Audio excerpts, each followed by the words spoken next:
Hi, good night. Good night, everybody. I hope that you are doing well. While we wait for people to come on in, we have a few announcements that I want to get out of the way really quickly.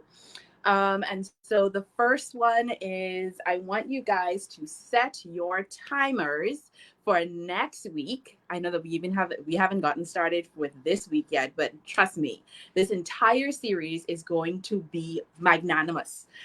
When the Lord gave me this dream bigger, I just kind of felt, that baby leaping type of thing, because I feel like there's so much that God wants to do in each and every one of our lives. And I think that the three females that we have coming this entire month, they're gonna pour into you so much. So I definitely want you to set your timers for next week, where we're going to have Raquel, and as you can see on the screen, our speaker for tonight, well, the one that I'm going to be having a chat with, is Kerel Pinder. Now, if you know anything about Kerel, she is the dream big person. If you need inspiration, just look at her life. I know that she probably would be blushing and be like, "What? Me? No." But trust me, and I want to promote something that she has her hands in right now. If you are in Grand Bahama, all of my Freeport people, definitely check out Rich Auntie, which is coming out July 1st and 2nd. The producer is Kerel Pinder, who is going to be speaking with us in just 2 minutes. I know for a fact this is going to be amazing. If you have watched Easy Love or Keeping Up with the Bougies or Sarah's Wedding, I think I got that one name right. If you've watched any of them, then you know she is an amazing writer. She's an author. So yeah, definitely you want to check that out. So without further ado, I've already said a lot about her, so I'm just going to let her jump on into the live right now. There we go. I got you on. Hi, Kerel. Hi, can you hear me? Am I good? I can. I think Awesome. when we were backstage, we were having a little bit of challenges, but praise be to God, I can hear you now. How are you doing? I am great. How are you? Thanks for having me. Wonderful. Yes, no problem. I was telling him, I don't know if you could have heard me backstage, but I was telling them, when I thought about dream big, when that word dropped in my spirit, definitely I could not do this without having Kerel on. So when he was like, "Oh, give me a minute," I think, Jesus, you got to work it out now, because I know this is the dream big person. When you think about going after those big God ideas, I think about Kerel. And so I definitely had to have you on. So thanks so much for joining us. So I'm just going to let you introduce. I kind of introduced you already, but just introduce yourself to the people, and then we're going to jump right into the talk. Thank you so much. As Jillian said, I am Kerel Pinder. Jillian and I met a few years ago. We both were in Miss Grand Bahama together. Yeah. And I think that was the first time I probably dreamed big. A lot of people who hear my bio now, usually I don't include the pageantry in my bio. But yeah, I am most importantly a child of God. I have a bachelor's in psychology, despite doing plays and stuff, so people may not know, but also a master's in communication and leadership. But I have been an entrepreneur since 2015. Before, I worked in the school system for a very long time. And I didn't love my job, and I decided to pursue purpose. And I went after like a private entity job, working in the private sector. And about 6 months in, all of us were let go. And then from there, I had been chasing purpose and just really following God's will for my life. So I have done a lot of things in my life. People know me, whether it's as a writer, a producer, a director. But honestly and truly, like I said, my favorite title is being a child of God, because everything that I do is based on the purpose that he has given me. It's instructions that he's told me to do. And that's basically how I live my life. I'm sure you'll learn more in the interview. Yeah. Awesome. Okay. So let's jump right on into it. So I know that, you kind of had lots of successes. You talked a little bit about Miss Grand Bahama, which was way back in the day. And then you talked about some of the plays that you've had. And recently you did Easy Love, which was something different, something new. We know you for plays, but this was a full-length series. It was. And so that was kind of like a dream bigger type of moment. But so my question to you is, have you ever had a time where you felt like you kind of plateaued in your career? Like there was nothing. And how did you get beyond that point? So for me, I wouldn't, okay, so when I would say, so I never had a point where I plateaued because of creativity or because I couldn't think of anything when it comes to production and being an author. When it comes to being in the school system, which I thought was a career that would be great to have a family with. So I really always wanted to, you know, get married at 21, have a family, white picket fence, everything. And so I went into that career because it would fit a family. Like it would make me look very appealing to people who wanted to settle down and have a wife who was at home with the kids, who cooked and cleaned and the traditional thing. But none of the relationships in my 20s were working. And so I was just like, I'm literally doing this job only so that that can happen. And that's not happening. So by the time I think I was like 29, I was like, I need to get out and do what I want to do. So I would say that in that I kind of plateaued, like I'm over it. I was going after it for the wrong reasons. It wasn't my purpose. And so I think that I plateaued in that. But when it comes to my creative work, whether it's the plays or writing books, I've never had a time where I plateaued because of creativity. But I would say that I had a lot of blows in 2019. Mm. And that kind of caused me to say that, okay, I probably won't produce anything right now because just there was a lot of things coming. My brother passed away in 2019. We did not know that his sickness would lead to death. So I basically was a caretaker for most of 2019. And so there was absolutely no work going on. Like it's only the grace of God that I was able to financially survive during that season of my life because I literally just paused my life and took care of him for like 4 or 5 months. And then he passed away. 2 days after he passed away, Hurricane Dorian hit. So it wasn't necessarily like a plateau creativity wise, but it was just like, it was a lot going on in life. And then, as you know, 2020 came and I did launch my book. So even though I went through that hard time with my brother, I still, once he passed away, like a month later, I kind of went away and I wrote, May I Call You Queen? So I launched that at the beginning of 2020 and thought I would continue to launch it, but then the pandemic hit. And so we had something at the end of 2020, but I didn't do any plays in 2019. I didn't do any plays or work in 2020. And I wasn't planning to do, I wanted to start stepping into film in 2021. I just didn't know how. And so I would say that until 2022, when someone saw Easy Love, the last thing they saw was Star in 2018. So there was a dry spell of my creative work in terms of telling stories between 2018 and 2022 when everybody saw Easy Love. So how do you get out of that? Because you're tapping into something pretty big right now. A lot of us, you know, we went through the pandemic and ain't nobody trying to do nothing right now. Everybody's just trying to, you know, kind of recuperate, trying to get your footing again. So especially for you who would have been in Grand Bahama and gone through Dorian, lots of people, they're still kind of recouping from that. So how do you, or what would be your advice to someone who has had a very difficult time in their life? They are a creative, or maybe they've just lost their way in their career because of life's challenges and things that's going on in their life. What would be your advice to them to kind of get out of that slump and to dream bigger, to go towards more? So one of the things, and it sometimes sounds cliche when I say, like, you know, turn to God and spend time with God, but it's not just like, oh, say a prayer to God. It's literally spend time with God, because people often ask me like, okay, how'd you do this thing? How'd you do it? It literally was an instruction from God. Like the reason I write plays, the reason I've written any books, they weren't things that I was thinking about doing as a child. I did grow up in the theater and wanted to act, and I just didn't ever receive a role as an actress. But literally everything that I do is because God told me to do it. Like God's like, I need you to go ahead and do it. So if someone's seeking for inspiration of what's the next step creative wise, then go to God. And sometimes it is rest. Sometimes it is take a minute to like, you know, but that's where I get inspiration all the time. Just sitting at his feet and just saying, what do you want me to do next? What are you pouring into me? What do you want from me? So that's what I would say first. The next thing is to get around a community of other people that are creatives, because you can't do it alone. A lot of everything that I've ever done is with a group of people. I shared it with you, Jillian. I was literally running from one of our videos with Auntie, and the only reason I was able to leave set right away is because of the team. It's like, okay, we've done the last video. Okay, I'm going to go, but they're probably still there packing up. But Oh, because wow. you have a great community and a great team, then there's other people that can, play the role of what you need. So I would say first and foremost, go to God, get the instruction from him of what you should do next. And two, surround yourself with a really great community who can help you to be able to propel that dream forward.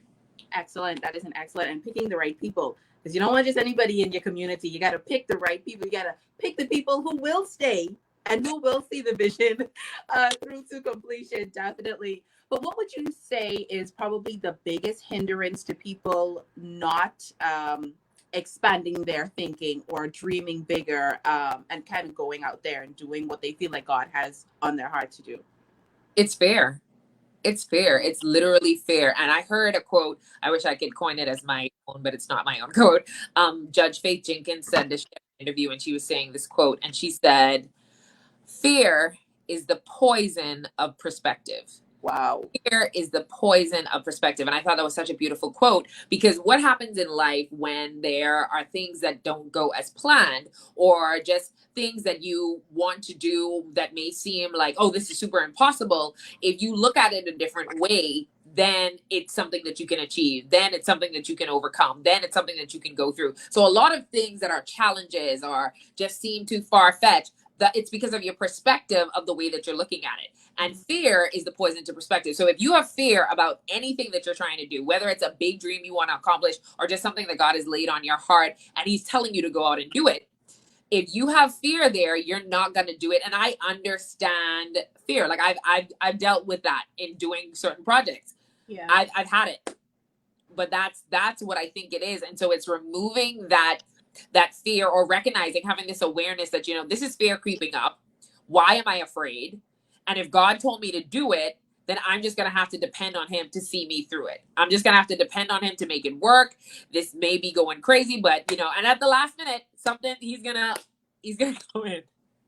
Do you have like any specific like examples? Because, people may look at the finished product of the things that you would have done and not knowing the process, not knowing, like what it took to get from this point to that point. Do you have any specific references as to where you would have felt fear, or something would have just kind of gone wrong and you just had to like shift and just, God, I need you to come through right now? How many examples do you want? Like just one. We're from Grand Bahama.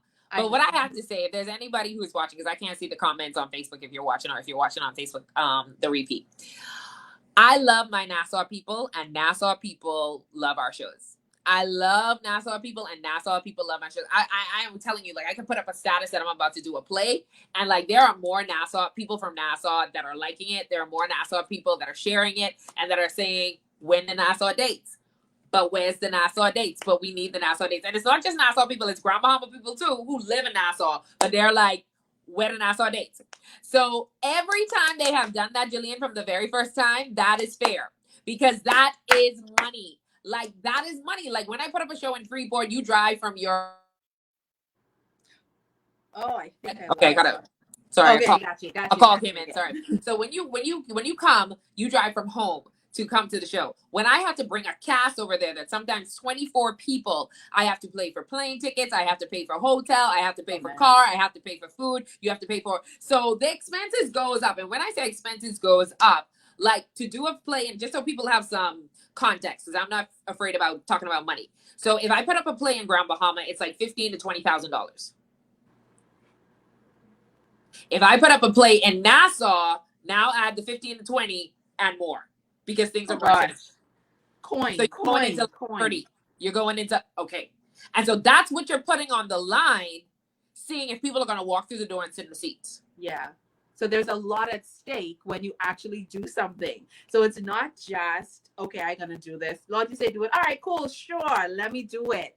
It's no. Where the money though? Where the money though? So when I was doing Sarah's wedding was the first time that Nassau people were like, bring it to Nassau, bring it. I was like, Nassau dates. I ain't got no money for Nassau. So I remember, and I'm gonna wrap up this story quick. I remember like begging for sponsors because it's too risky to depend on the door to really fund this. So I am begging. I remember being in Italy that summer for a summer exchange, and I am calling people from Italy. I remember they were like, let's hang out at the bar. Let's go to the restaurant. I was like, I gotta talk to sponsors. sponsors. So I'm making long distance calls in Italy, trying to get sponsors to come on to pay the money. I'm in Nassau trying to get the billboards approved. I went back to the billboard place like 3 times, and I was driving my friend's car. Her car broke down. And so I am crying, broke down car in the middle of the Nassau Road. And I was like, why is it so hard? Like, people are calling. They were like, what day are we leaving? Your ticket ain't even paid for yet. Like, I don't even know where the money coming for your ticket. It's 24 of them getting on the flight the next day. And I pay for the tickets like the night before. Like, it's like touch and go like that. It's like getting money and putting it in the hand.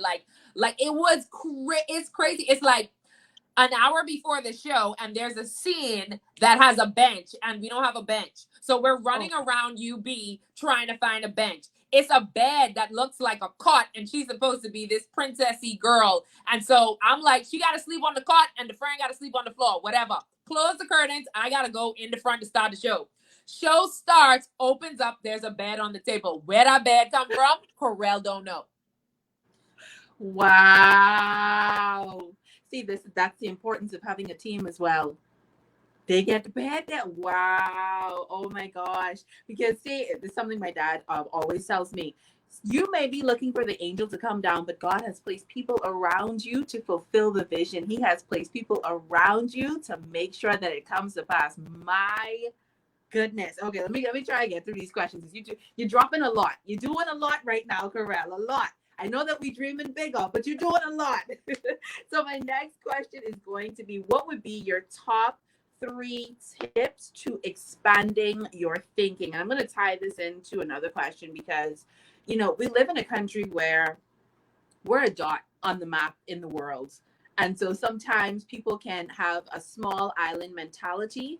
They can kind of just see what's around them, who's around them, what people around them are doing.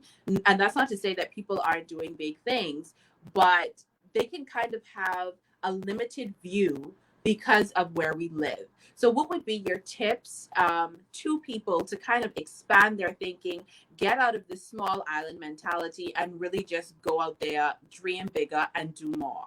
Yeah, I spoke this at this conference in 2017, and I had this as one of my points. And somebody was like, you need to put it on a t-shirt. You need to make sure you coin that phrase so nobody takes it. But the phrase was, I'm from a small island, but I ain't thinking small. And then I had them like singing it in the audience. I'm from a small island, but I ain't thinking small. And so basically, I'm from a small island and I'm not thinking small.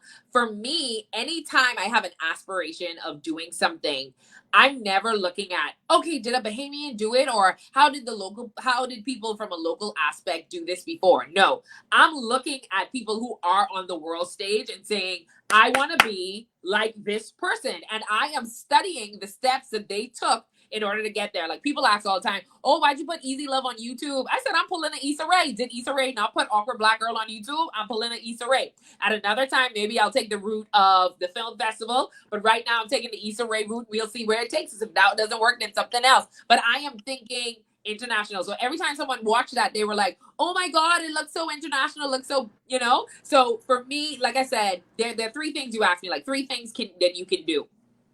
So for the first thing is set goals and set big goals. Set big goals. Like, you have to have like little goals too about, what am I going to do now? Like, obviously I'm not on a big network now, so I can say one day I want to win an Emmy, but what you going to do today? Because you can't just say one day I want to win an Emmy, but you're not entering a playwriting competition like I did before I play.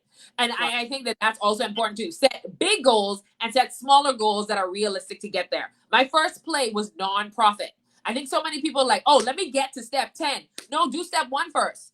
Step 1 was enter a playwriting competition for a 30-minute playwriting competition. That was step 1 for me. Step 2 was give my play away. I didn't make any money, but I did it with a community organization. We all volunteered our pools, and the community organization got all of the profits and proceeds. That was fine with me, because my name was out there. So set goals, set big goals, and set small goals of what's the next step. Don't look at someone at step 10 and say, I want to be there, if you didn't do step 1 and 2. And your 1 and 2 may look different, but set those. Be a life learner.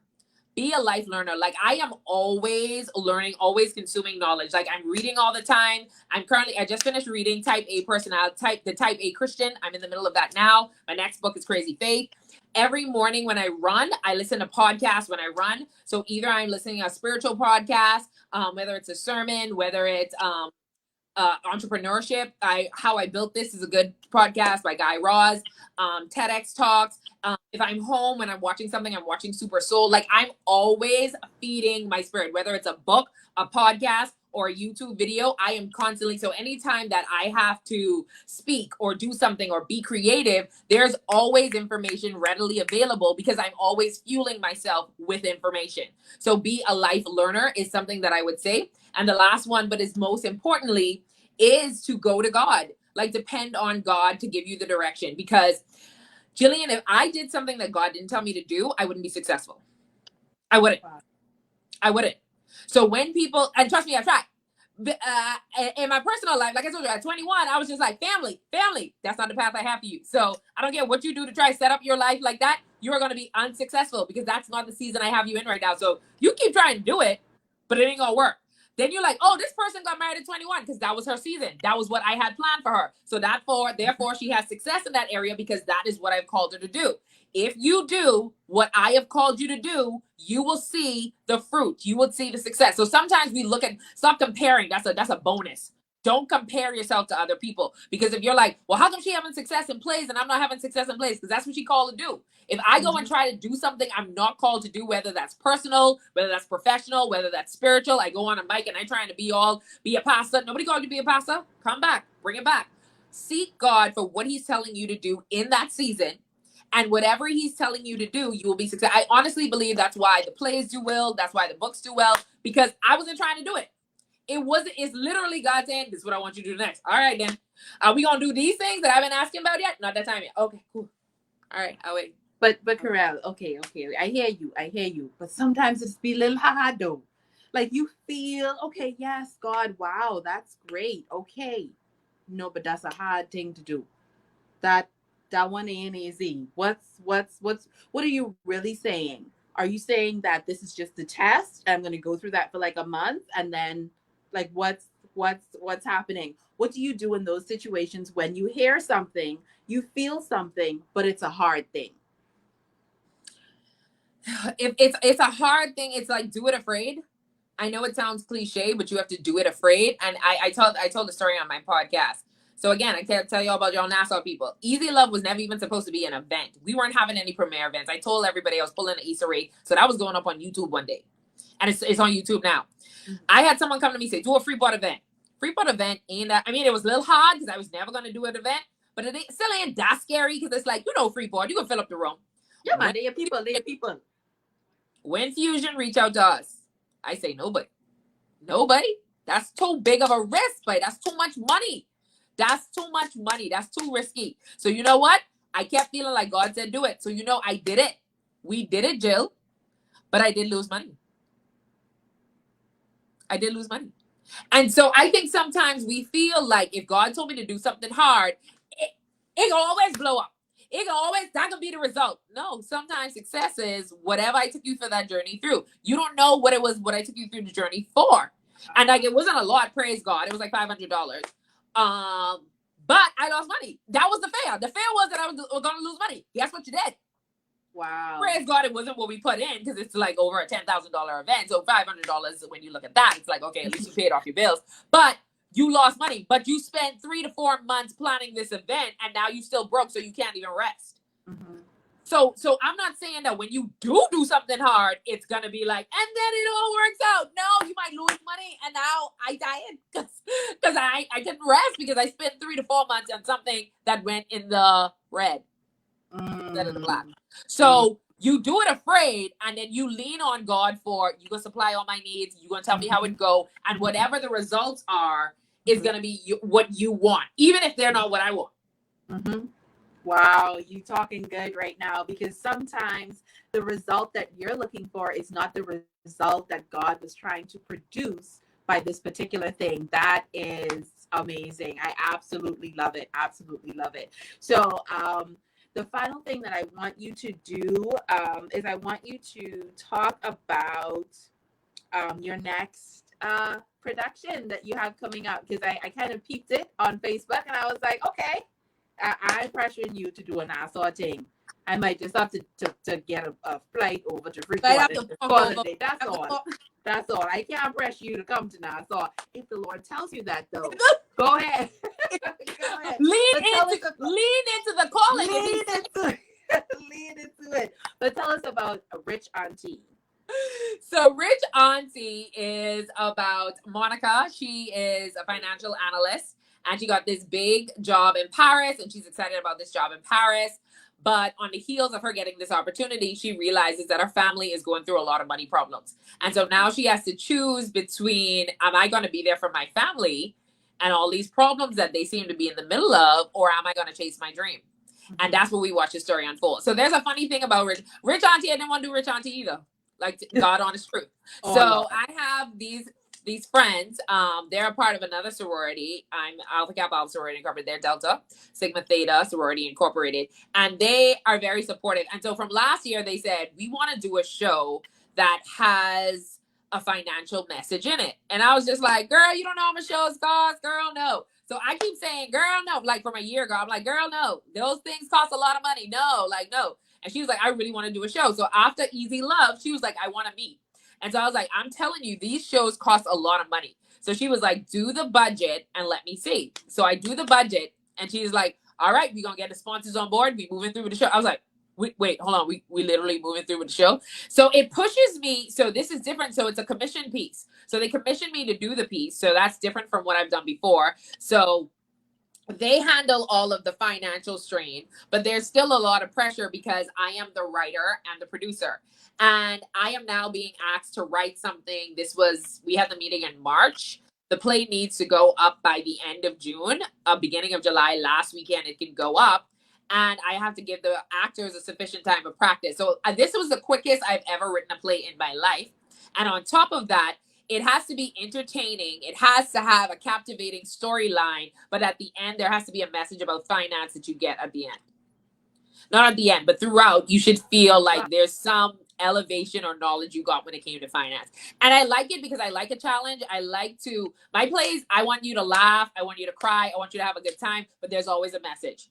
I never do anything where you're not going to walk away like, I thought about that, or that was a message, or that was some meat to chew on. And so this one, it was tailored to a finance. You're going to be like, wow, I never thought about it in that way. And so I'm excited about, being commissioned to do this piece, being trusted with it. But it was a lot of turnaround because I was telling someone the other day, this isn't a show in 2 shows in a year, because I usually do 1 show a year. This isn't even 2 shows in a year. This is 2 shows I produced in 6 months.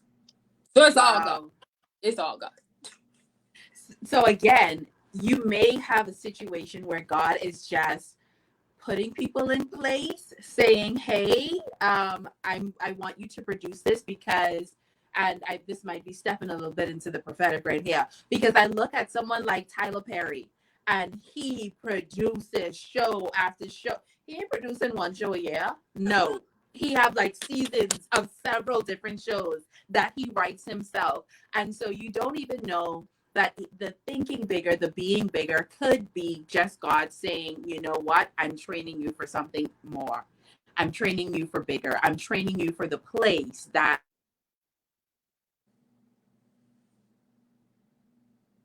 I want to firstly say thank you so very much. Oh, wait. Okay, great. I got you. Okay.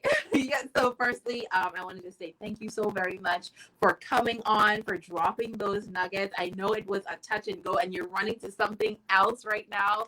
My goodness. But I truly believe that God is developing you. He's training you. He's putting you in certain situations.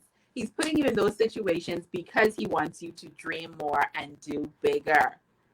Yes. And I love what you were saying too earlier when you were like, I don't know if this is in the prophetic, but I do think it's very aligned what you said just now, because I kept telling them no. And I prayed about it and I said, you know what? I'm saying no because Kerel personally doesn't want to do that. This is too overwhelming to have this in this short time. And so I prayed about it and I felt God give me a release. Now it didn't come from the aspect of what you said, but I liked what you said. It came from the aspect of, you are needing to build up some of the storylines you want to tell. And Rich Auntie was a storyline I wanted to tell. And so because Rich Auntie was already a storyline, I had written on it because I have a list of different stories I want to tell. And they came to me and they said all they know is they want a show that is able to help with finance at the end of the day, make it, as creative and dramatic and all of that as you want. But finance needs to be a thread that's woven throughout the storyline. And so I pulled Rich Auntie because I felt like what you were saying just now of I need to prepare you. And so this is rigorous. But I need you to pull this one out right now. But I like what you said, because I've been feeling all year that God said, I'm building your capacity. Because sometimes we ask for some things when we're asking bigger, and we have to be okay with the steps that God is showing you now to build capacity. Because what you never want to do, and there was this guy from Shark Tank. I had this, sorry, Jillian, I'll let you go right now. I had this as my status the other day. The guy from Shark Tank, who's a Bahamian, went on Shark Tank and he was like, oh my gosh, we have 15,000 orders to fill. I need to hire like 6 people who are in West Palm right now because we have the products, but we don't have the demand labor to fill it. And I said, let this be a reminder to myself and everybody else who's dreaming bigger and asking God for bigger. Be ready to have the capacity built for the overflow. Because sometimes we're waiting on the big dream to come when God is saying, take the small steps now, take the next steps now, because I need to build capacity in you for what I'm asking you to have in the future. Because if I don't build the capacity for you, as soon as it comes, it's going to go. Excellent. Thank you so very much, Kerel. Thank you. This was an excellent talk. I am going to definitely have to repost, share, upload to YouTube so people can get these nuggets for months and months and years on end. Thank you so very much. Is there one thing that you want to leave the people with? The one thing that I want to leave the people with is that it is possible. Whatever it is that God has placed in your heart, as I feel like God has called me to do this, I feel like this is something that God wants me to do, it is possible. But I want you to take the timeline off of when it would happen, because that's what kinds of gets in the way of God moving you to do the next step, from you moving out of laying it brick by brick. The way that you lay brick by brick and then one day wake up and see a wall is to trust the next step that he's giving you. So don't get overwhelmed by the timeline, but don't think that that big dream that he's placed in your heart is impossible for him to do, because that's what dreaming bigger and believing bigger is about. Having faith and not letting fear poison your perspective of what God can do in your life. Excellent. Thank you so much, Kerel. And I will see you probably, Rich Auntie. Rich Auntie! Probably. And I will send you my views on Easy Love as well, because I am waiting on season 2. I'm the type of person I binge. And so I waited for all 4 to drop because I was like, I'm doing that to myself. And when I watched it, I was like, no, I'm hurt. Did you do that to me? You did not do that to me. So please tell Jillian, my namesake, please tell my namesake that I'm waiting. So let her push you and let God push y'all to do more.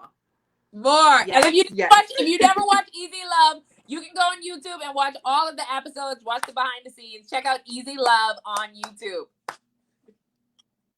Yes. All right. See you later, Kerel. Thank you. Thank you. All right, great. All right. So the last thing that I want to talk to you guys about today is this something new that's happening, and that is my masterclass. So I would have recently become a certified Christian life coach, and I am going to be launching my first masterclass as a coach called Making the Most of Media Masterclass. It's going to be held Saturday, July 9th from 10 a.m. to 12 noon. You are going to learn about brand awareness. You're going to learn how to market your business or yourself nationally, how to craft press releases. As you know, I've been a journalist. I've been in media for a very long time. And so I want to teach you some of the tips and tricks and tools that I feel that you will be able to use to basically go out there and make sure that your brand, make sure that your business has the most exposure, and of course, to make you revenue if you have a business. So definitely log